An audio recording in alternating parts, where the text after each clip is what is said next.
Retour sur le plateau de Sport Plus, on va prendre tout de suite la direction de Marseille. Première journée des mondiaux de pétanque. On retrouve nos envoyés spéciaux Laurent Vernet, Jean-Pierre Lelon et Jean-Michel Isoire. Messieurs, première journée, forcément, on va surtout s'intéresser aux Français. D'ailleurs, on attaque avec le top 6.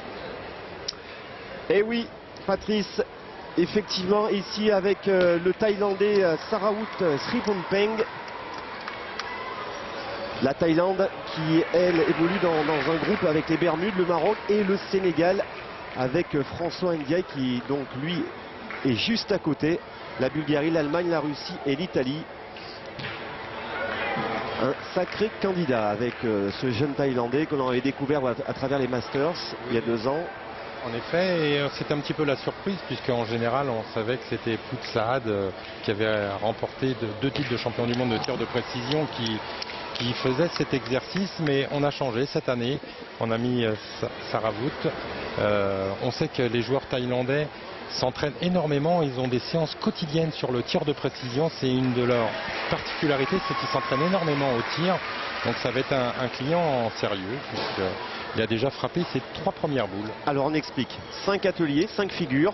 Voilà, 5 ateliers, 5 figures. Dès qu'on frappe une boule et qu'elle sort pas du cercle, c'est-à-dire que la boule frappée, si elle est juste touchée mais qu'elle sort pas du cercle, c'est 1 point. Si elle sort du cercle, c'est 3 points. Et si on fait carreau, c'est-à-dire si la boule du tireur reste dans le cercle après avoir frappé, c'est 5 points. Donc là, il a manqué sa première boule. Donc là, il en sera à 9 points après la fin du premier atelier. Oui, il y a des distances, 6, 7, 8 voilà. Et 9 mètres, le cercle. Donc là, on d'1 mètre de diamètre. Donc on a commencé avec le premier atelier qui est une boule simple, on va dire, à tirer à ces 4 distances. Et maintenant c'est une boule qui est masquée par un bouchon qui est à 20 cm devant la boule. Donc il faut impérativement frapper la boule sans toucher le bouchon. Sinon si on touche le bouchon avant de frapper la boule, c'est 0 point. Et si on le touche en faisant un petit recul, là vous voyez, il a touché le bouchon avant, donc ça va être 0 point. Alors un mot sur le terrain, parce que ça va être très important, notamment pour le tir de précision, mais aussi pour les triplettes. C'est un terrain très difficile. On vient de le voir sur notre ralenti, là, il n'y a pratiquement pas de gravier. Donc on est sur une surface très dure. Donc pour le concours de tir, déjà, ça va être pour moi très difficile déjà de faire des belles performances, voire approcher le record du monde. Pour moi, c'est quasi impossible, sinon il faudra un exploit. Et même pour le championnat du monde, ça va être un sacré jeu, un petit peu à mon avis, qui va favoriser les très bons pointeurs. Parce qu'au tir, pour faire des carreaux, ça va être très dur. Et même pour trouver une bonne cadence, il faudra tout le temps les frapper plein fer. Donc ça peut user les tireurs. Donc les équipes qui auront vraiment un pointeur défensif et un vrai pointeur de tête seront peut-être avantagés pendant ces 4 jeux. D'ailleurs, les Français, quand ils sont venus un petit peu regarder les terrains ce matin, ont été très surpris, notamment Suchot et Philippe Suchot et Bruno Le Boursicot, qui lui démarra à 16h30 son championnat du monde de tir de précision et tenant du titre. Et effectivement, il était assez sceptique. Il nous confiait qu'il aurait, pas forcément lui, mais qu'il aurait... Ce serait très difficile de faire des gros scores. Bon, alors pour des tireurs, comme on va voir tout au long de l'après-midi, qui sont tête de série, qui sont des spécialistes, je pense que les scores seront sympathiques. Mais par contre, pour les nations un petit peu qui s'entraînent moins, qui sont un petit peu plus faibles, sans aucun côté péjoratif, on sait qu'il y a toujours des nations phares et des nations un peu plus faibles. Il y a quelques tireurs dans le tir de précision qui vont se faire du souci cet après-midi, parce que les scores seront peut-être maigres. 3 points supplémentaires. Voilà, donc il passe à 15 points. Donc là on est déjà dans des scores pas mal, hein. Il a une bonne série, hein. Il est malheureusement tombé 2 fois sur le bouchon avant de frapper la boule, ce qui a compté 0. Et à noter que les 4 meilleurs résultats seront directement qualifiés pour les quarts de finale. C'est ça.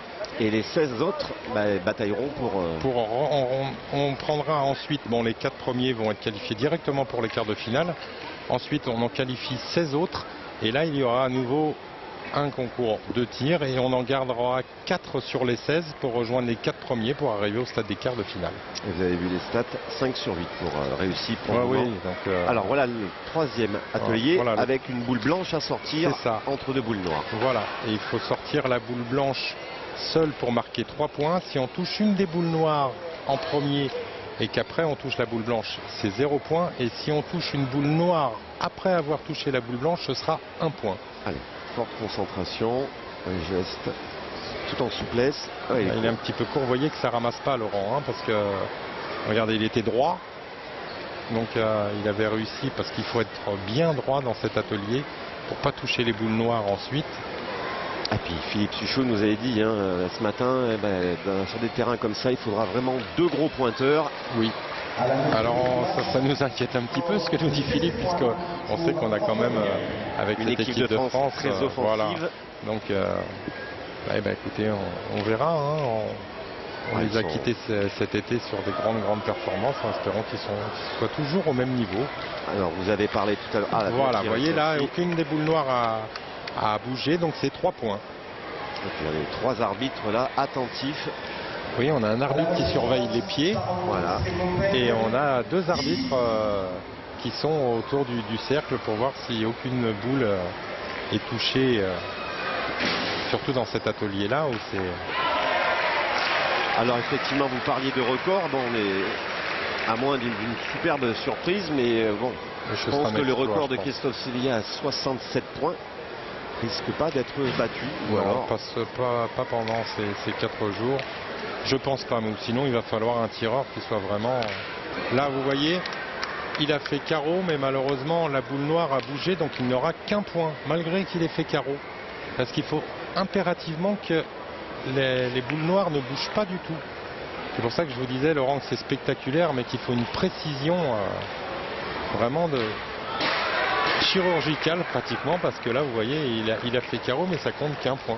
Alors ce tir de précision il est assez récent, hein. Ça a été instauré au début des années 2000 avec notamment notre quinquin national qui avait remporté les 4 premiers titres de champion du monde du tir de précision.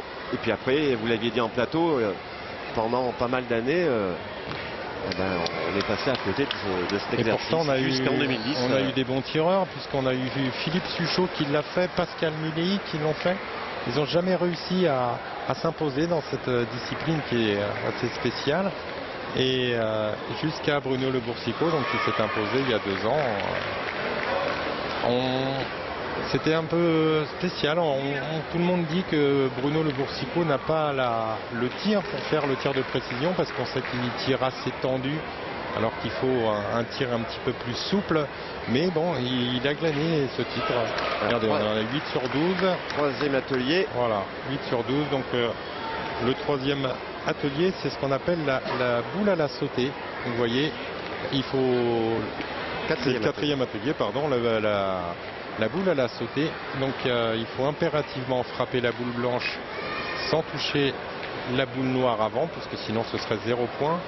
Et la particularité, c'est que ça demande un tir assez souple pour bien monter la boule, pour éviter la boule noire. Mais si on est trop droit et qu'on fait un recul dans la boule noire, on ne marque qu'un point. Et c'est l'atelier que Bruno Le Boursicot craint le plus.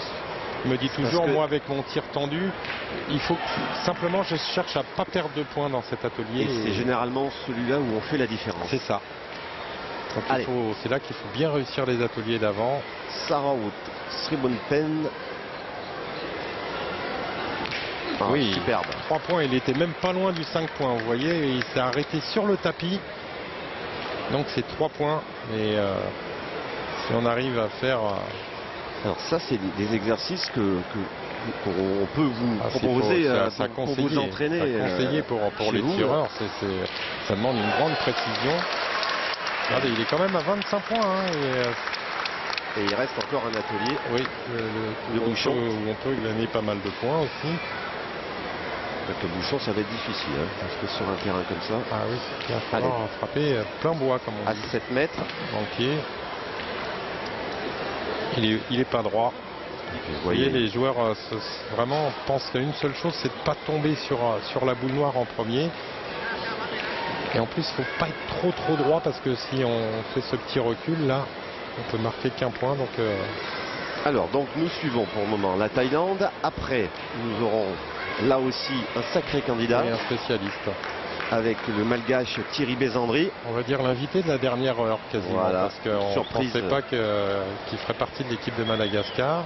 Puis derrière, nous aurons l'Espagne avec Roberto Carlos Lopez. Qui avait fini 3e au championnat du monde. Voilà, c'est frappé encore pour Srilanka sans avoir touché la boule noire. Donc 3 points supplémentaires. Oui, le joueur espagnol qui s'était hissé à la 3e place quand Bruno Le Boursico avait été champion du monde. Donc un sacré candidat. Et puis derrière, nous irons retrouver notre ami Claudie Webel pour la Belgique. Oui, qui a été plusieurs fois vice-champion du monde de cet exercice et qui avait été voilà, pendant un temps, qui avait été recordman du monde. Puis derrière, nous irons du côté de Tahiti. Ben là, c'est aussi une surprise puisque le vice-champion du monde qui jouait pour Tahiti n'a pas été reconduit dans la sélection. Donc c'est un nouveau tireur tahitien qu'on va découvrir. Aïmou. Ouais. Et puis derrière, nous finirons à 16h30 avec la France et Bruno Le Boursico. Notre champion du monde en titre de cet exercice. Voilà, vous avez le planning pour cet après-midi. Que du beau monde. Les meilleurs sont là. Et là, on s'arrête à 28 pour le moment avant le dernier atelier pour notre ami Sridung. Donc là, on va passer au tir au bouchon. Le bouchon est à 20 cm derrière le tapis. Donc vous voyez, il n'y a pas beaucoup de distance. Donc si le bouchon est touché, mais qu'il reste dans les limites du cercle, c'est 3 points. Et s'il sort du cercle, c'est 5 points. C'est-à-dire que là, on en est donc à 28. Il pourrait monter au maximum à 48. Il en est à 10 boules sur 16. Donc c'est une moyenne raisonnable. Et donc on se dit qu'avec 2 bouchons, avec 38, ce sera un score pas mal pour un début. Il peut espérer déjà dans les 16, voire peut-être dans les 4. Ah, donc là, ça va être 3 points. Parce que le bouchon a bougé. Il n'est pas sorti des limites du cercle, mais il a bougé.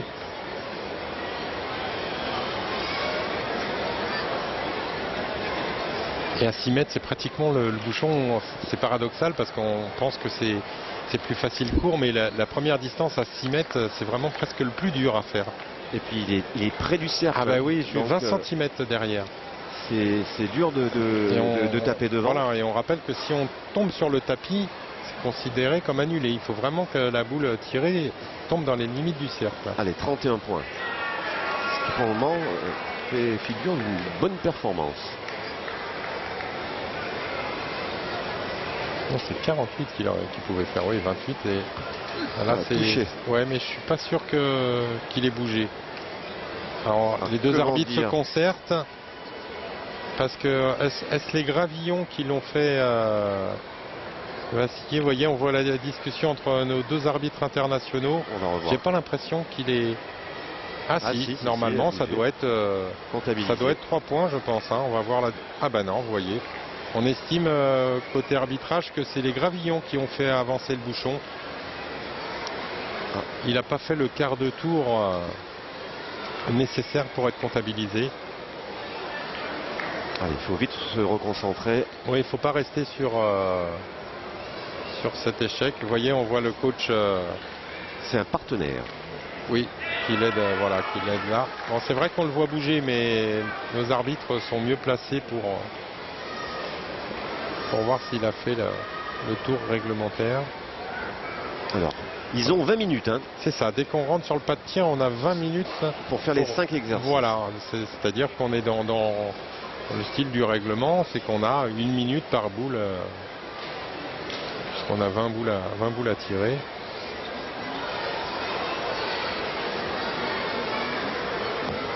Là, vous voyez, il est court, il est tombé sur le tapis. Là, ça serait bien qu'il tape encore un bouchon parce qu'avec 36, il se placerait pas mal. Alors il y a des tireurs qui vont mettre un petit peu plus de temps. Il y en a qui le feront en moins de 20 minutes. Hein, parce que il y a des joueurs qui ont besoin de plus de concentration que d'autres. Les joueurs de Thaïlande sont souvent très appliqués, très méthodiques. Donc allez, encore un bouchon. Alors bien On finira à évidemment, 36. il y a 48 joueurs qui sont répertoriés un peu près partout sur les terrains là. Donc on ne pourra pas avoir forcément tous les résultats en direct. en direct. Mais on essaiera de... Eh ben, on s'arrêtera à 31 pour notre ami Sribongpang. Donc pour l'instant, pas trop de repères pour savoir ce que ça peut donner par la suite. Voilà le premier résultat donc pour la Thaïlande avec Sarawut Sribongpen, 31 points. Et avant de découvrir Thierry Bézandri pour Madagascar, on tourne une page de pub. À tout de suite.